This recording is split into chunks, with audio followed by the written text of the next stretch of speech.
Okay, so this is a remote control listening device that you can control using your cell phone. Okay, so as you can see right now, it is stop. If we click listen, it will start listening to anything that I have said. Okay, let's wait a while and we stop. Okay, so it has stopped. As you can see, the last recording is here. We can download it, and after downloading the file, you can open it on your phone. And let's listen. It will start listening to anything that I've said. Okay, let's wait a while and we start. And that is the device that I will be showing to you today.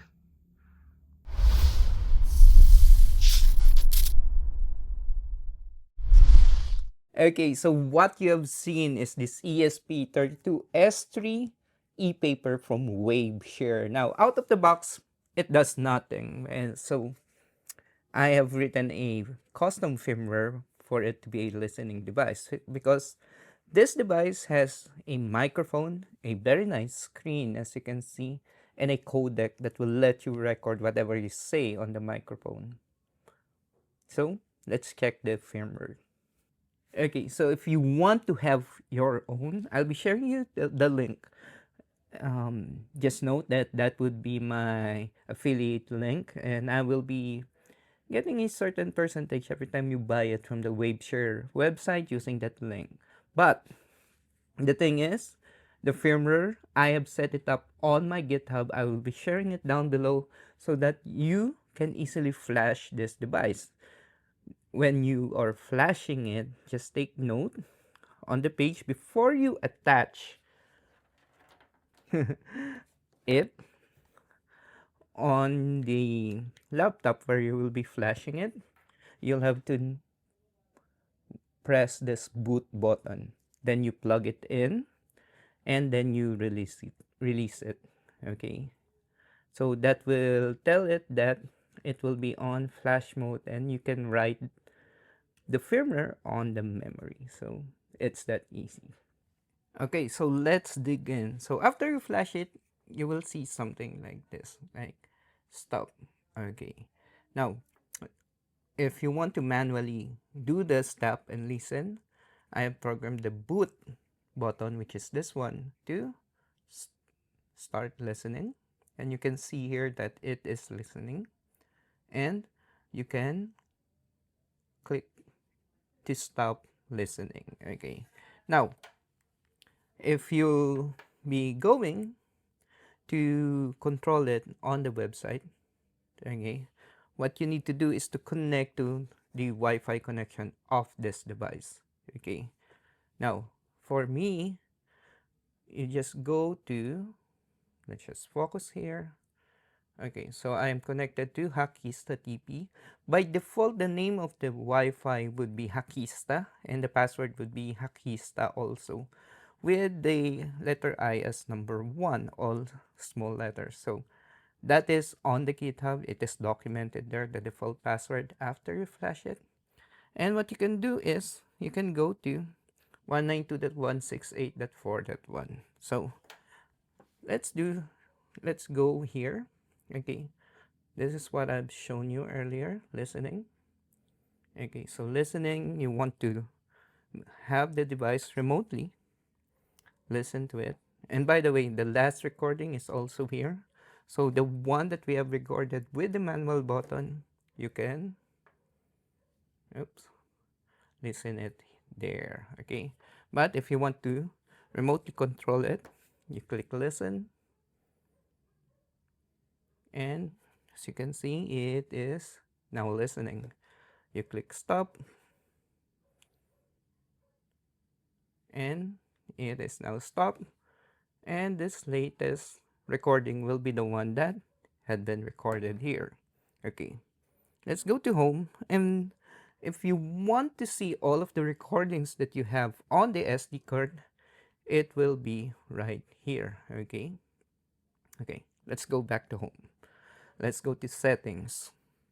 Now settings here, you can change what will you see on the SSID, so on the Wi-Fi that you are connecting. You can say secret, you can say do not touch or something, but this is what will be broadcasted as its access point, the Wi-Fi SSID. Okay, you can change also the default password for it, and you can change the domain name. Okay, so you can say, so if you don't want to remember 192.168.4.1, you can put a different name there, the DNS name, that you can remember. And for example, like this, I have put as Hakista TB. Now you can access it using hakistatb.local. Okay. Now, a guardrail that I did is that, as you can see here, max recording is, there's a certain duration that would be 30 seconds. So that, for example, if you have forgotten to turn it off, it will not eat up all of the space on your SD card. It will turn off as 30 seconds. But if you don't want it to have any limit, you can just put 0 in here. Now, I know what you're thinking. Okay, it is really stupid for you to have like a sign here if you want this to be a listening device. Okay, so what you have to do is, I have put here a stealth mode. Okay, so stealth mode, I can demonstrate it to you. Okay, settings, save, and as you can see, it is restarting, and there you can't see anything there now. Okay, so let's go to home again. Okay, so what happened is, okay, it connected to my Wi-Fi. Let's connect again to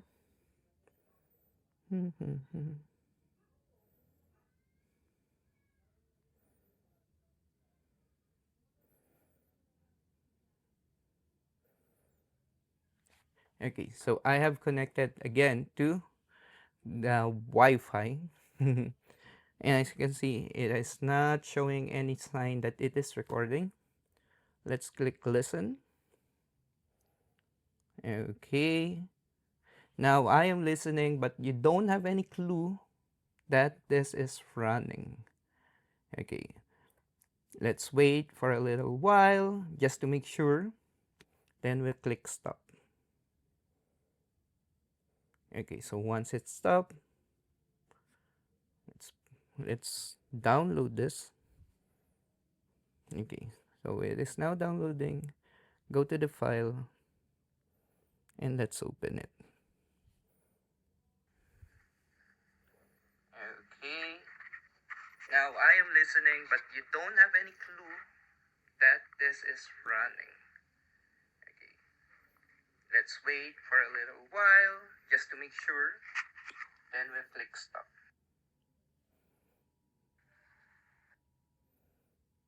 Okay, so that is the stealth mode, and if you want to try it out, that is how you put it. Or on a stealth mode, just go to settings, and there will be any display here. Okay, under stealth mode. So that's the device. I mean, I hope you find it really, really interesting. To be clear, this video is all about security and privacy education. And if you want to use this to record someone, I just want you to know that that is illegal. We have a lot of anti-wiretapping law out there, so please, please don't do it. Now, everything that I've shown you is on my GitHub. And if you want to dig through the code, how I created it, the link is down below. And if you're interested in the other spy gadget hacking device that I will be making on different types of IoT devices, please make sure to subscribe here on Hakista TV. Till next time, my fellow Hakista.